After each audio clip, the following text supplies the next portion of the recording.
What's up, grinders? Welcome back to the channel. Now, if you watched my videos as of recently, I dropped a video titled Duolingo is turning to her shit and it didn't have to. Now, basically in that video, I was shitting on the fact that Duolingo both privately and publicly announced the fact that they're going full AI. So basically, if they can replace it with AI, you can bet your dirty little stinky butthole that they're replacing it with AI. That means course creation is now AI generated.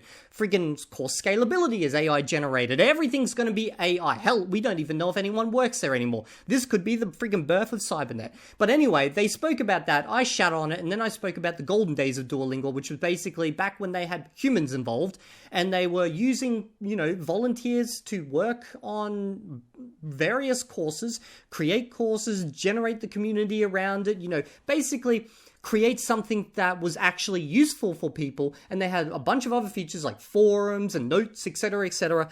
And then Google came along, bought friggin' massive shares within the company, and we all know what happened from there. Now, I was basically lamenting about the good old days, of Duolingo.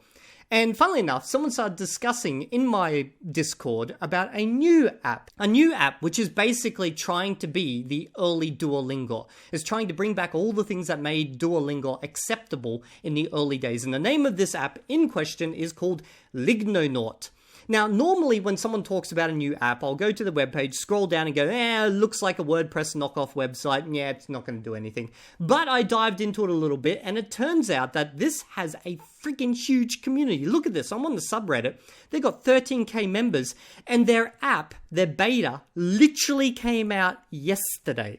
So this friggin' app, before it even launched, had over 13k members. Now, if you go to their website, like I just did before, you hit the Patreon, you'll find out that they've actually got 985 members donating at a minimum of $9 Australian a month, which is a lot of goddamn money.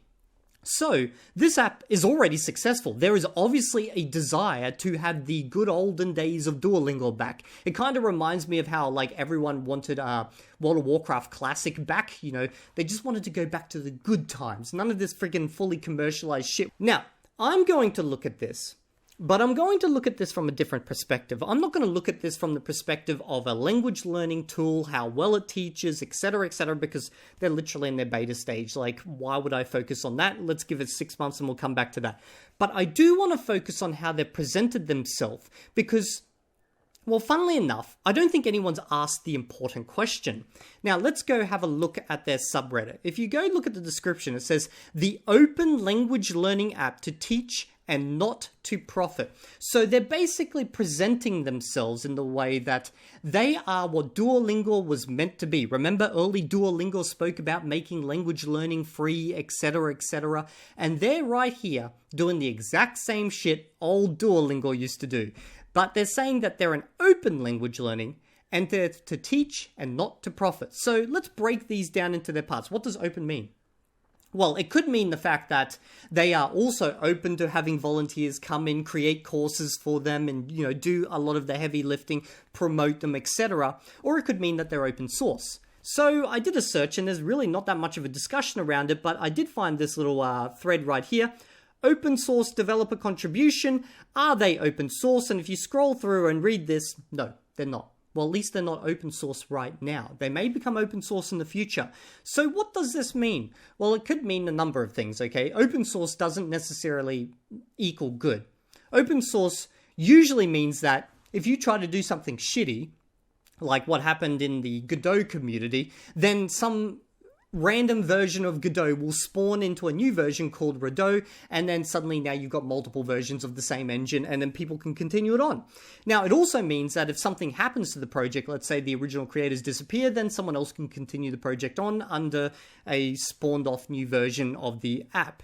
But if it's closed source, it does mean that you have more control over the early development. You don't have to put in so many friggin' safeguards, etc., etc. You can basically move things along a little bit faster, maybe, depending. But with a community this size, maybe it would be better to be open source. But at least we know at this stage, it ain't open source, which is interesting for something that's trying to present itself in a way that it's not for profit, which is what they did say right here.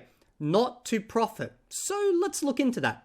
Now, if we go to their page, there is nothing for profiting at the moment. If you go into their Discord, they actually present a comparison between them and Duolingo, the differences, or as the dead bird they call it. Basically, they say that they're going to make their money from Patreon and cosmetics. So you can buy, I don't know, like shiny little bling in-app to basically make yourself feel better.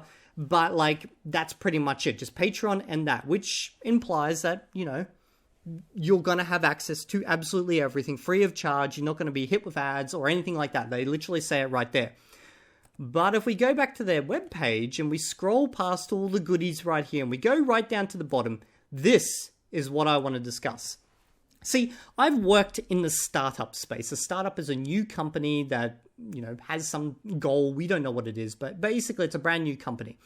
Now, as I've worked in this space, I've seen how companies develop when they're early on. Like, I've worked in management positions, I've owned startups, I've raised money for startups. I've done pretty much every role you could imagine in an early company. So I've seen how they've evolved. Now, this is what they say right here. Privately held, funded by Patreon. By being privately held and not a public company and not being funded by ads or investors, there's no conflicting interest between having to make money and making the user experience for Lingonauts truly special. We only answer to you, not shareholders. But you didn't have to be a company.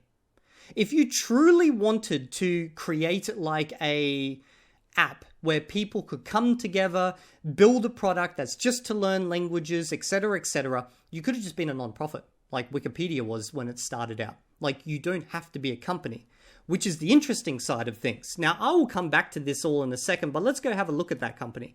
So basically, if I go look at the end user agreement right here, I can see the company's name right here. It's addressed in the UK. You can easily go look up all this information yourself online. Here's the company. And finally, here is the constitution of the company, or the certificate of incorporation as they call it over in the UK. Maybe this is not the constitution so much, but it is like, it shows that it has been incorporated. Now, the reason you want to look at this is because you want to see if it's got shareholders. And if we scroll all the way down to here, I'm going to blur out this information even though it's publicly available because I don't feel the need to share it, but realistically there is one owner for this company. Yes, owner. So this company is owned by a single individual, which is what they mean by privately held. Now, depending on how this person treats their company, could mean that they become a good dictator or a bad one. Now, they could be a good dictator in the sense that, you know, all they do is use the structure of a company in order to have a bank account, and that's it, and just fund themselves. But basically, the money comes in, they fund themselves, and then any extra money, they fund other people. That's could be the good dictator route. You know, nothing happens unless, of course, they die.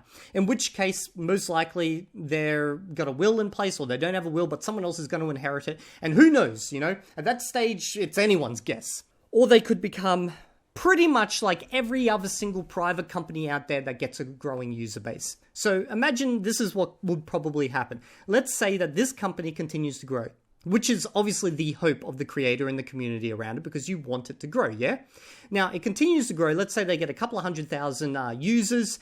There's lots of people funding the Patreon. This is what will happen. An investor will notice, because there is investors out there that all they do is troll the interwebs looking for companies that are rapidly expanding and basically have room for investment. Now, let's say you get to a couple of 100,000 in a short period of time, a year or so. This investor is going to notice. He's going to reach out to the one owner of this company, which is perfect for him. And he's going to say something. Okay, he's going to say, you know what? I see this company valued at $1 million at the moment, but it has potential. All you need is some funding, bring on more developers, blah, blah, blah, blah. I could give you $200,000 for 20% ownership. All you got to do is give me voting rights and that 20% ownership, and I can get you more investors. I can help you grow faster. I can help you build contacts within the, I don't know, like the education industry, because that's what investors do. They don't just bring money, they bring contacts. Now imagine that you are the owner of this company, and the owner of this company, from what I can tell, based on that incorporation document, is a student. $200,000. I'm just out of uni. That's a lot of money. Now, maybe he is really ideologically linked to the idea that this will always just be funded by Patreon and some basic monetization, you know, through selling a bling in app, okay? Maybe he truly believes that. And he goes, you know, I'm not interested, thank you. Most students are not going to say that. I guarantee you right now. Most students are going to take that and be like, well, he's probably a great guy. Give me the money. Yeah, he gets some voting rights, but realistically, what does that mean? Well, it means a lot down the track, okay? But anyway, let's just continue on. You turn that down. You continue to grow. You've now got 1 million users.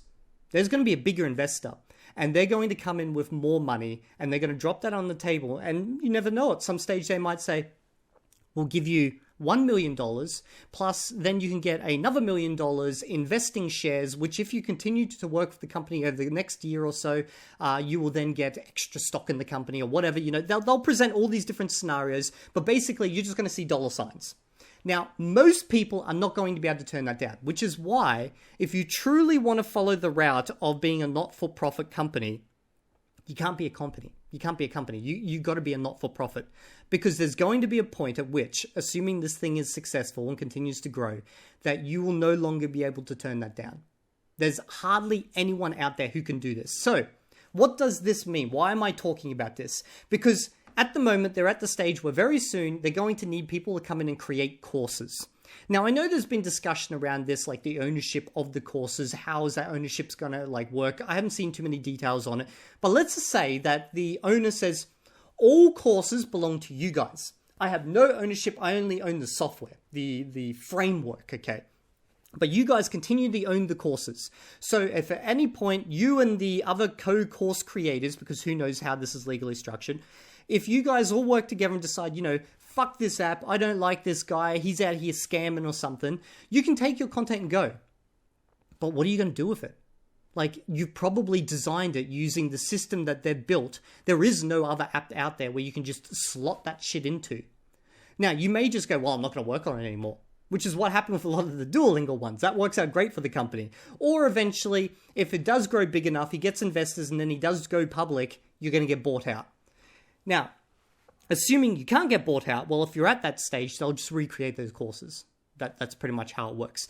So the question is, and this is an open question to both the creator and the people working in the community, what safeguards are you putting in place to ensure that this scenario doesn't happen where you basically just turn into Duolingo?